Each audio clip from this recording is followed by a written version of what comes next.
إن الحمد لله نحمده ونستعينه ونستغفره ونؤمن به ونتوكل عليه ونعوذ بالله من شرور أنفسنا ومن سيئات أعمالنا من يهده الله فلا مضل له ومن يضلله فلا هادي له أشهد أن لا إله إلا الله وحده لا شريك له وأشهد أن محمدا عبده وخير الهدي هدي محمد صلى الله عليه وسلم وشر الأمور محدثاتها وكل محدثة بدعة وكل بدعة ضلالة وكل ضلالة في النار. أعوذ بالله السميع العليم من الشيطان الرجيم من حمزه ونفخه ونفسه.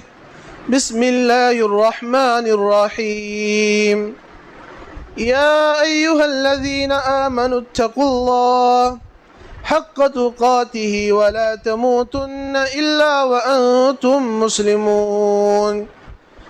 يا أيها الناس اتقوا ربكم الذي خلقكم من نفس واحدة وخلق منها زوجها وبث منهما رجالا كثيرا ونساء واتقوا الله الذي تساءلون به والأرحام إن الله كان عليكم رقيبا. يا أيها الذين آمنوا اتقوا الله وقولوا قولا سديدا يصلح لكم أعمالكم ويغفر لكم ذنوبكم ومن يطع الله ورسوله فقد فاز فوزا عظيما. وقال الله عز وجل إنما يعمر مساجد الله من آمن بالله واليوم الآخر وأقام الصلاة وآتى الزكاة ولم يخش إلا الله فعسى أولئك أن يكونوا من المهتدين. حاضرین جمعہ،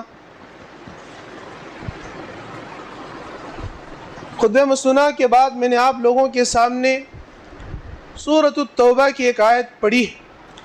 اللہ رب العزت اس آیت کریمہ میں ارشاد فرماتے ہیں بے شک حقیقی معنوں میں جو مومن ہوتے ہیں وہی لوگ مسجدوں کو آباد کرتے ہیں. یہ وہ لوگ ہوتے ہیں جو اللہ پر اور یوم آخرت پر ایمان لاتے ہیں،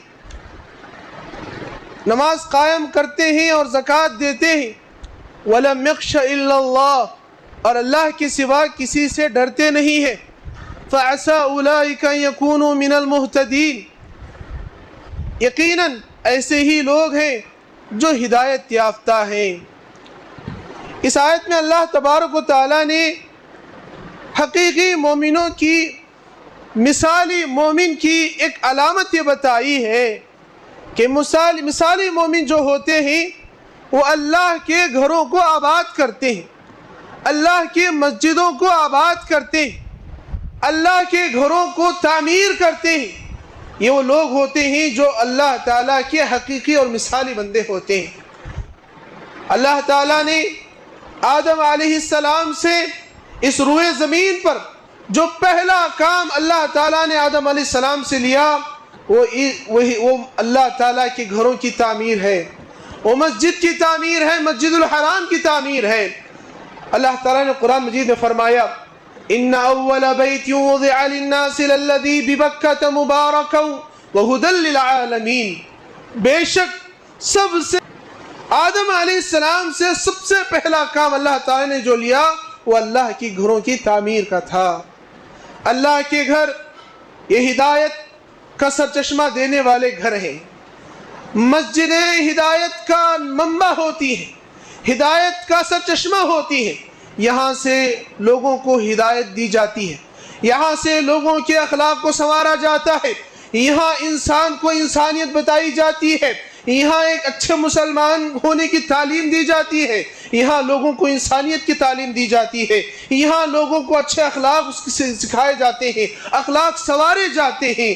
مسجدیں اللہ تعالیٰ کے نور کا سرچشمہ ہوا کرتی ہیں، اللہ تعالیٰ کی ہدایت کا سرچشمہ ہوا کرتی ہیں، اللہ تعالیٰ کے عبادت کی آماجگاہ ہوا کرتی ہیں۔ اللہ نے فرمایا انما یعمر مساجد اللہ من آمن باللہ، اللہ کی گھروں کو آباد کرنے والے، اللہ تعالیٰ کی گھروں کو تعمیر کرنے والے، اللہ کی گھروں کو بنانے والے وہ لوگ ہوتے ہیں جو اللہ پر صحیح معنوں میں ایمان لاتے ہیں، اللہ پر صحیح معنوں میں حقیقی معنوں میں ایمان رکھتے ہیں۔ یہ وہ لوگ ہوتے ہیں جو اللہ تعالیٰ کے گھروں کو آباد کرتے ہیں۔ اللہ کے گھروں کو جو آباد کیا جاتا ہے اللہ کی بندگی کے لیے آباد کیا جاتا ہے، لوگوں کے اخلاق سدھارنے کے لیے بنایا جاتا ہے، لوگوں کو اچھا مسلمان بنانے کے لیے گھر تعمیر کیے جاتے ہیں، ہدایت کی روشنی پھیلانے کے لیے گھر تعمیر کیے جاتے ہیں، توحید کا سبق عام کرنے کے لیے گھر بنائے جاتے ہیں۔ اللہ تعالیٰ نے قرآن مجید میں فرمایا ان المساجد للہ فلا تدعوا مع اللہ احدا، یہ مساجد اللہ تعالیٰ کے گھر ہیں، یہ اللہ تعالیٰ کے لیے بنائی گئی ہیں۔ فلا تدعوا مع اللہ احدا، اللہ تعالیٰ کے علاوہ کسی اور لوگوں کو، کسی اور چیز کو اللہ کے گھروں میں نہ بلاؤ۔ یہ اللہ کے گھر ہیں، یہاں جو آتا ہے وہ ہدایت پاتا ہے، یہاں جو آتا ہے وہ اپنی آخرت کو سنوارتا ہے، یہاں جو آتا ہے وہ اپنے اخلاق کو سنوارتا ہے، یہاں جو آتا ہے وہ مثالی مومن بنتا ہے، حقیقی مومن بنتا ہے، ایمان کی لذت اسے ملتی ہے، ایمان کی مٹھاس اسے ملتی ہے، ایمان میں قوت اسے حاصل ہوتی ہے۔ اسی لیے اللہ تعالیٰ کے نزدیک ساری دنیا میں جو جگہیں سب سے زیادہ محبوب ہیں وہ اللہ کے گھر مساجد ہیں، اللہ کے گھر مساجد ہے۔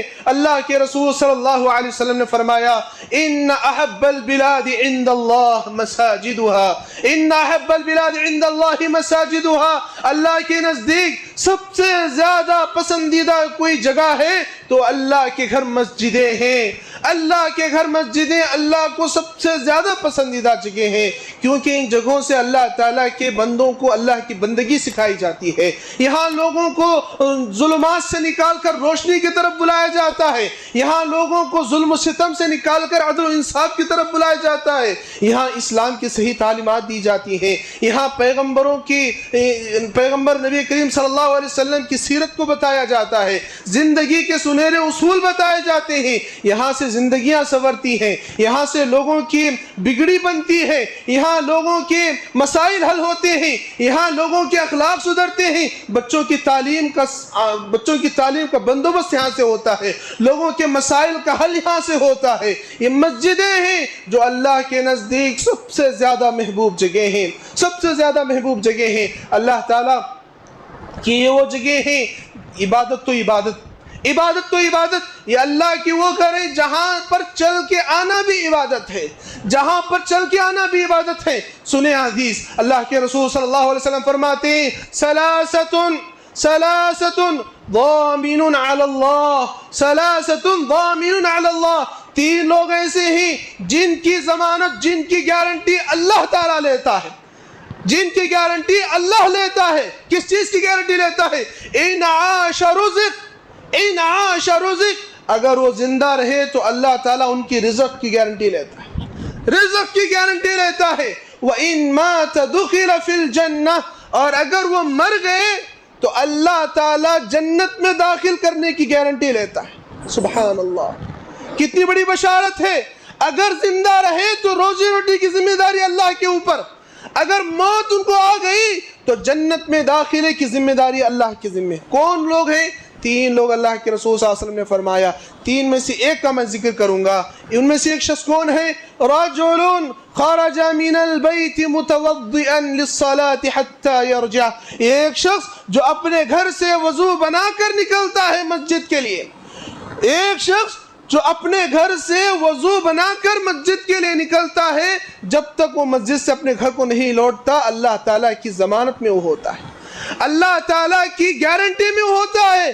ان عاش رزق وان مات دخل فی الجنہ، میرے بھائیوں، یہ اللہ کے گھر ہے، یہاں آنے والا اللہ کا مہمان ہے، اللہ اس کی میزبانی کرتا ہے، اللہ کی مہمان نوازی اسے ملتی ہے، اللہ کا مہمان وہ بنتا ہے۔ سنیں حدیث، اللہ کے رسول صلی اللہ علیہ وسلم نے فرمایا، جو شخص صبح شام مسجد جاتا آتا رہتا ہے، صبح میں مسجد میں گیا، شام میں مسجد میں گیا، ہر وقت مسجد میں جانا آنا جو کرتا ہے، اعد اللہ لہ سفرا فی الجنہ، ایسے شخص کے لیے اللہ تعالی مہمان نوازی کا بندوبست کرتے ہیں جنت میں۔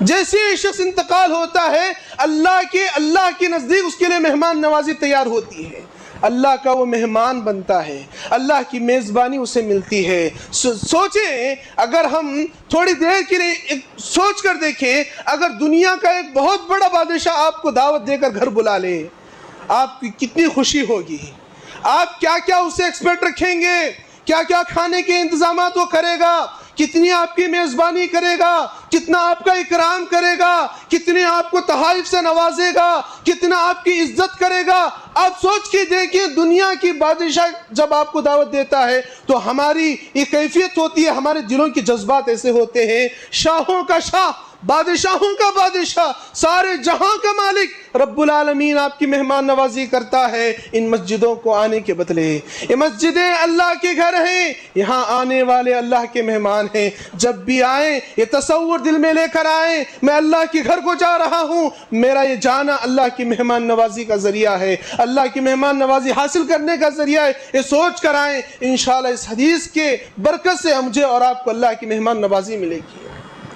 یہ اللہ کے وہ گھر ہیں، یہ اللہ کے وہ گھر ہیں جہاں اللہ کی مہمان نوازی ہمیں ملتی ہے، اللہ کی میزبانی ہمیں حاصل ہوتی ہے، اللہ تعالیٰ کے میزبانی کا شرف ہمیں حاصل ہوتا ہے۔ یہ اللہ کا وہ گھر ہے جہاں فرشتوں کا نزول ہوتا رہتا ہے، صبح شام فرشتوں کا نزول یہاں ہوتا ہے۔ اللہ کے رسول صلی اللہ علیہ وسلم نے فرمایا، يَتَعَاقَبُونَ فِيكُمْ مَلَائِكَةَ اللَّيْلِ وَمَلَائِكَةَ النَّهَارِ، يتعاقبون فیکم ملائکۃ اللیل و ملائکۃ النہار، صبح شام کے فرشتے پے در پہ آتے رہتے ہیں۔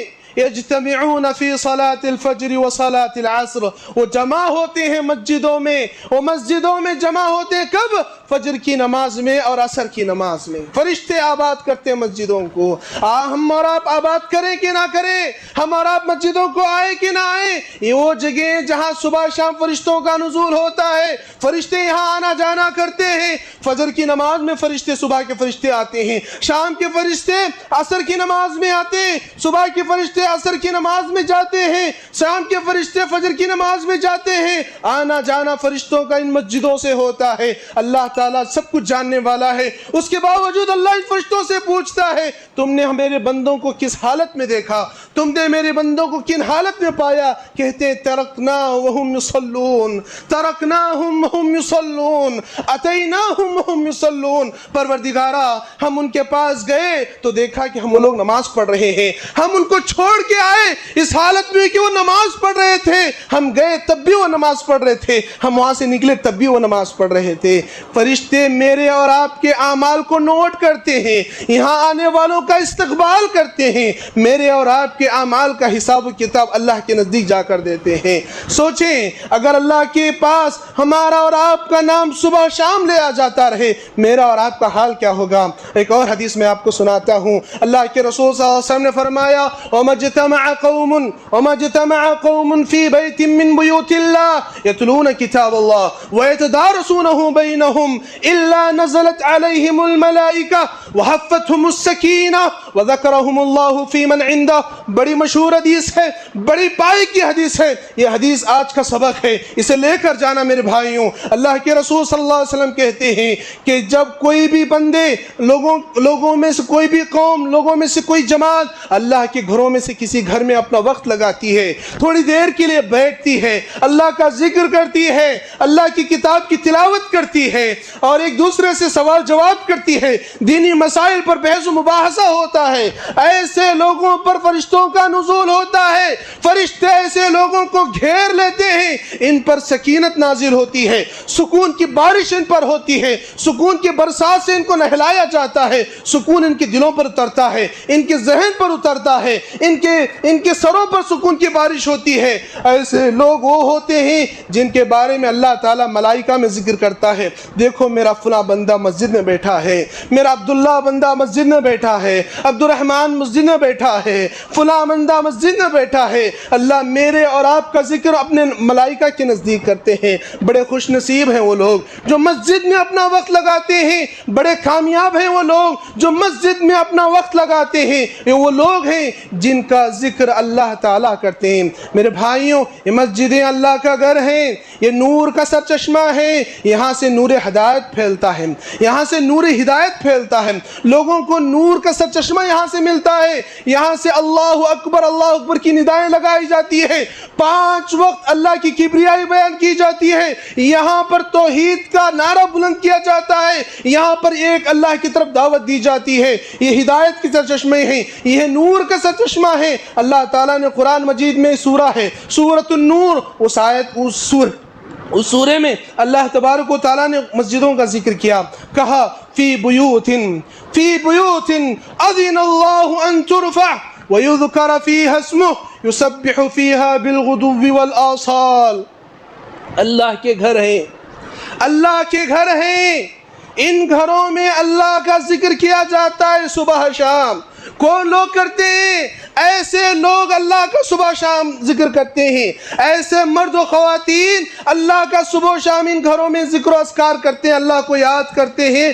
رجال اللہ تلہیہم تجارت ولا بیع عن ذکر اللہ، ایسے لوگ جن کو تجارت، کاروبار اپنے مقصد سے، ذکر اللہ سے کبھی غافل نہیں کر سکتا۔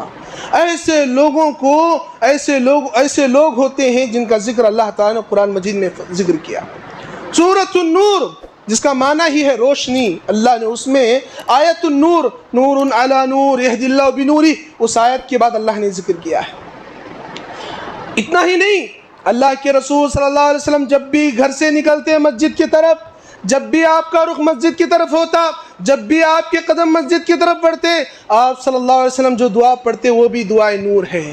آپ دعا پڑھتے تھے، اللہم اجعلنی فی قلبی نورا، اللہم اجعلنی فی قلبی نورا، وفی لسانی نورا، وفی سمعی نورا، وفی عینی نورا، اللہم اعطنی نورا ونورا وزدنی نورا ونورا۔ اللہ کے رسول دعا پڑھتے تھے، اے اللہ تو نور کی برسات کر میرے دل پر، تو نور نازل کر میرے آنکھوں پر، تو منور کر دے میرے چہرے کو، تو منور کر دے میری سماعت کو، تو منور کر دے میری بصارت کو، تو منور کر دے میرے پورے جسم کو، میرے نور میں اضافہ کر، میرے نور میں اضافہ کر۔ نبی صلی اللہ علیہ وسلم جب بھی مسجد کی طرف جاتے یہ دعا کا اہتمام کرتے ہیں، دعائے نور کا اہتمام کرتے۔ مسجدیں اللہ کے گھر ہیں، یہ نور کا ہدایت کا سرچشمہ ہے، یہ نور کا سرچشمہ ہے، یہ منبع ہدایت ہے، یہ منبع نور ہے جہاں سے نور لوگوں کو ملتا ہے۔ میرے بھائیوں، اللہ تعالیٰ کے وہ گھر ہیں، اللہ کے وہ گھر ہیں جن گھروں کی طرف چل کر آنا، وضو کر کے آنا میرے اور آپ کے رفع درجات کا سبب بنتی ہے، رفع درجات کا سبب بنتی ہے۔ ہمارے جتنے درجات ہیں ان درجات میں اضافہ ہوتا ہے، ہمارے جو گناہ ہیں وہ گناہ معاف ہوتے ہیں، ہمارے گناہ معاف ہوتے ہیں، ہمارے درجات میں اضافہ ہوتا ہے۔ ہر قدم اللہ تعالیٰ کے نزدیک اس کا درجہ بڑھتا جاتا ہے، اس کا مقام اللہ کے نزدیک بڑھتا جاتا ہے۔ جیسے جیسے قدم بڑھتے ہیں ویسے ویسے اس کے درجات اللہ کے نزدیک بڑھتے جاتے ہیں۔ بڑے خوش نصیب ہیں وہ لوگ جو اپنا وقت مسجد میں لگاتے ہیں، جن کا دل مسجدوں سے لگا رہتا ہے، جو مسجدوں میں اپنا وقت لگاتے ہیں، جن کو فجر کی نماز ہوئی ظہر کی فکر لگی رہتی ہے، ظہر کی نماز ہوئی عصر کی فکر انہیں لگی رہتی ہے، عصر کے بعد مغرب کی اور مغرب کے بعد عشاء کی جو جستجو جن کی دلوں میں لگی رہتی ہے، ہر وقت نماز کی تڑپ، ہر وقت مسجد کی طرف جانے کی تڑپ۔ نماز پڑھنا ہے تو مسجد میں آ کر پڑھنا ہے،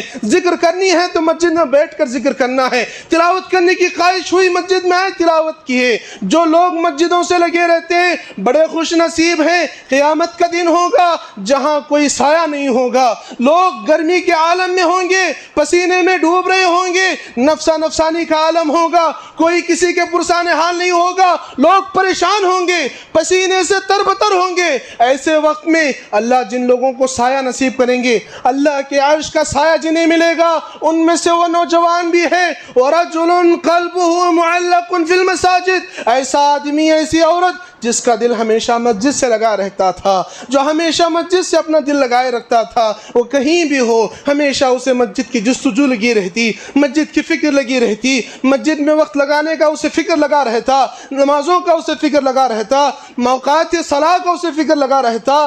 یہ سارے جستجو جس کے دل میں ہوتی، یہ وہ خوش نصیب آدمی ہے جو کل قیامت کے دن اللہ کے عرش کے سائے میں ہوگا۔ نبی کریم صلی اللہ علیہ وسلم نے کہا کہ مسجدوں کو آنے والے یہ وہ لوگ ہیں جو اللہ کے پڑوسی ہیں۔ کون ہیں؟ اللہ کے پڑوسی ہیں۔ اللہ کے رسول صلی اللہ علیہ وسلم فرماتے ہیں قیامت کے دن اللہ تعالیٰ عرش پر سے ندا لگائیں گے، عرش پر سے اللہ تعالیٰ ندا لگائیں گے، آواز لگائیں گے، کیا کہیں گے؟ این جیرانی، این جیرانی، کہاں ہے میرے پڑوسی، کہاں ہے میرے پڑوسی؟ جہاں ملائکہ ہوں گے، مقرب فرشتے ہوں گے، انبیاء ہوں گے، رسول ہوں گے، اولو العزم پیغمبر ہوں گے، سارے کہیں گے اے پروردگارا تیری ذات بڑی پاکیزہ ہے، تیری ذات بڑی پاکیزہ ہے، آخر تیرا پڑوسی کون ہو سکتا ہے؟ تیرا پڑوسی کون ہو سکتا ہے؟ سارے انبیاء، سارے صلحاء، سارے فرشتے ایک زبان ہو کر اللہ سے سوال کریں گے۔ اللہ کہیں گے عمار المساجد ہم جیرانی، مسجدوں کو آباد کرنے والے وہ ہیں میرے پڑوسی، مسجدوں میں وقت لگانے والے وہ ہیں پڑوسی، بلاؤ انہیں، اذلہم فی ظل یوم لا ظل الا ظل، آج انہیں میں اپنے سائے کا، اپنے عرش کے سایہ نصیب کروں گا، ایسے دن انہیں سایہ دوں گا جس دن کوئی سایہ نہیں ہوگا۔ اللہ آواز دے کر ان لوگوں کو بلائیں گے۔